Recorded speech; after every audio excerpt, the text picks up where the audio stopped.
Assalamualaikum warahmatullahi wabarakatuh.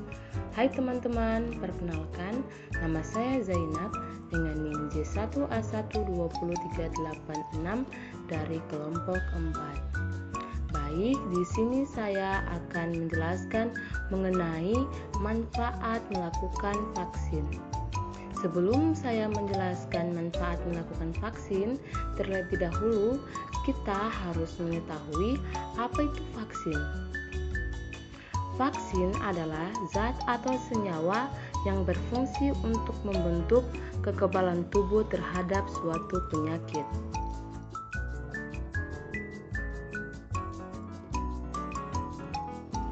Selanjutnya, manfaat melakukan vaksin. Pertama, vaksinasi mencegah terkena virus COVID-19. Virus COVID-19 masih jadi ancaman utama bagi orang yang belum melakukan vaksinasi. Hal ini dikarenakan tubuh tidak memiliki cukup perlindungan atas virus yang baru-baru ini berkembang. Dengan melakukan vaksin, tubuh akan memproduksi antibodi terhadap virus COVID-19.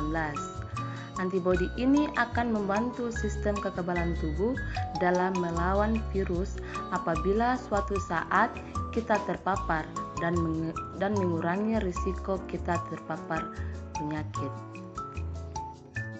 Manfaat kedua yaitu vaksinasi mencegah sakit parah ketika terkena COVID-19.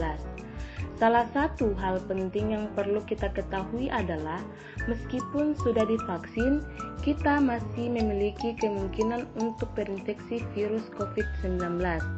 Meskipun begitu, vaksin dapat membantu kita untuk mencegah terkena sakit parah. Selanjutnya ketiga, vaksinasi melindungi orang di sekitar kita. Selain dapat melindungi tubuh kita dari virus COVID-19, melakukan vaksin juga dapat melindungi orang-orang di sekitar kita. Mengapa demikian? Sebab jika kita terlindungi dari infeksi virus, maka kecenderungan kita untuk menulari orang lain akan lebih rendah. Sebab orang-orang di sekitar kita mungkin memiliki risiko tinggi terkena penyakit parah akibat virus COVID-19. Contohnya yaitu mereka yang telah lanjut usia, memiliki komorbid atau penyakit bawaan, serta mereka yang bekerja di lingkup pelayanan kesehatan. Oleh karena itu, segera lakukan vaksin agar tidak hanya diri kita yang terlindungi, namun juga orang lain. Semakin banyak orang yang divaksinasi, maka semakin kecil potensi orang terpapar patogen berbahaya. Keempat, vaksinasi memberikan rasa aman dalam kegiatan sehari-hari. Seperti yang kita tahu, peraturan mengenai aktivitas sehari-hari selama pandemi telah banyak berubah. Misalnya ketika kita pergi bekerja, sekolah, atau ke pusat perbelanjaan. Jika sebelumnya ini dilarang untuk dilakukan karena kita dianjurkan untuk tetap berada di rumah. Namun ketika vaksin sudah mulai banyak didistribusikan. Dengan kehadiran vaksin, pemerintah mulai melonggarkan beberapa aturan pergi bekerja, sekolah, dan ke pusat perbelanjaan. Meskipun protokol kesehatan masih wajib dilakukan selama pandemi belum berakhir, dari sini kita tentu dapat memahami bagaimana vaksin bermanfaat memulihkan kebiasaan hidup kita yang dulu pernah berubah karena datangnya pandemi. Semoga dengan semakin banyak orang yang divaksin akan semakin mudah pula untuk kita kembali ke masa sebelum pandemi COVID terjadi. Manfaat terakhir yaitu vaksinasi membentuk herd immunity.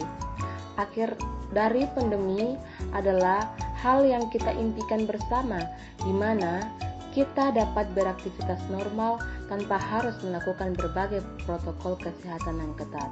Oleh karena itu, jika kita ingin pandemi ini lekas berakhir, segera lakukan vaksinasi. Dengan melakukan vaksinasi, herd immunity atau kekebalan massal akan terbentuk. Hal ini terjadi karena sekelompok orang yang tinggal di suatu wilayah telah divaksinasi dan patogen sulit beredar sebab sebagian besar orang yang didatangi virus sudah kebal. Untuk mencapai hal ini tentu memerlukan kerjasama dari berbagai pihak. Segera dapatkan vaksin, tetap lakukan protokol kesehatan, dan patuhi berbagai anjuran yang diberi oleh pemerintah serta dinas kesehatan setempat. Mungkin itu saja dari saya. Mudah-mudahan bermanfaat bagi kita semua. Sekian dan terima kasih. Akhir kata, wassalamualaikum warahmatullahi wabarakatuh.